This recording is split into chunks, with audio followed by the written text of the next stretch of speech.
Job au chapitre 6.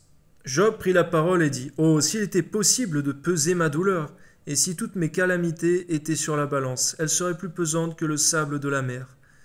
Voilà pourquoi mes paroles vont jusqu'à la folie, car les flèches du Tout-Puissant m'ont percé, et mon âme en suce le venin.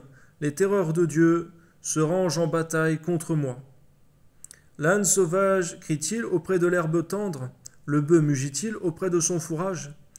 C'est vrai, Seigneur, au passage, que même si l'homme ne peut peser la douleur d'un autre homme, même sa propre douleur, toi tu la pèses, Seigneur mon Dieu, tu peux la connaître parfaitement. Que ton nom soit béni, Seigneur, garde-nous de vouloir plaire aux yeux des hommes ou montrer ce que nous vivons forcément aux hommes, mais de te le montrer à toi, Seigneur mon Dieu, qui peut nous délivrer de toute détresse. Amen. Peut-on manger ce qui est fade et sans sel? Y a-t-il de la saveur dans le blanc d'un œuf? Ce que je voudrais ne pas toucher, c'est ma nourriture, si dégoûtante soit-elle. Puisse mon vœu s'accomplir, et Dieu veuille réaliser mon espérance, qu'il plaise à Dieu de m'écraser, qu'il étende sa main et qu'il m'achève. Il me restera du moins une consolation, une joie dans les maux dont il m'accable. Jamais je n'ai transgressé les ordres du Saint. Pourquoi espérer quand je n'ai plus de force? Pourquoi attendre quand ma fin est certaine? Ma force est-elle une force de pierre? Mon corps est-il d'airain? Ne suis-je pas sans ressources? Et le salut n'est-il pas loin de moi? Celui qui souffre a droit à la compassion de son ami, même quand il abandonnerait la crainte du Tout-Puissant.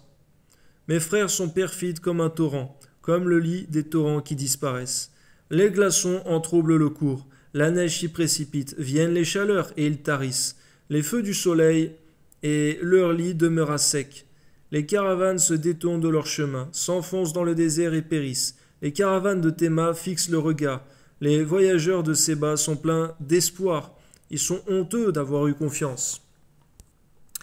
Ils restent confondus quand ils arrivent. Ainsi, vous êtes comme si vous n'existiez pas.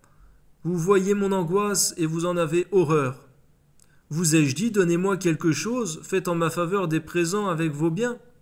Délivrez-moi de la main de l'ennemi, rachetez-moi de la main des méchants. Instruisez-moi, et je me tairai. Faites-moi comprendre en quoi j'ai péché.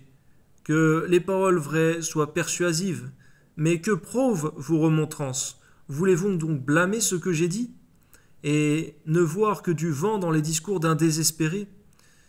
Seigneur, on voit encore Job, Seigneur, qui croyait, Seigneur, qu'il était coupable en quelque chose, Seigneur, pour être accablé comme cela, ou bien que tu sois injuste. Et ne voyait point, Seigneur mon Dieu, que c'était du malin, du diable, que tous ces maux venaient, Seigneur.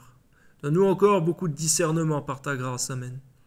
Vous accablez un orphelin, vous persécutez votre ami. Regardez-moi, je vous prie, vous mentirai-je en face?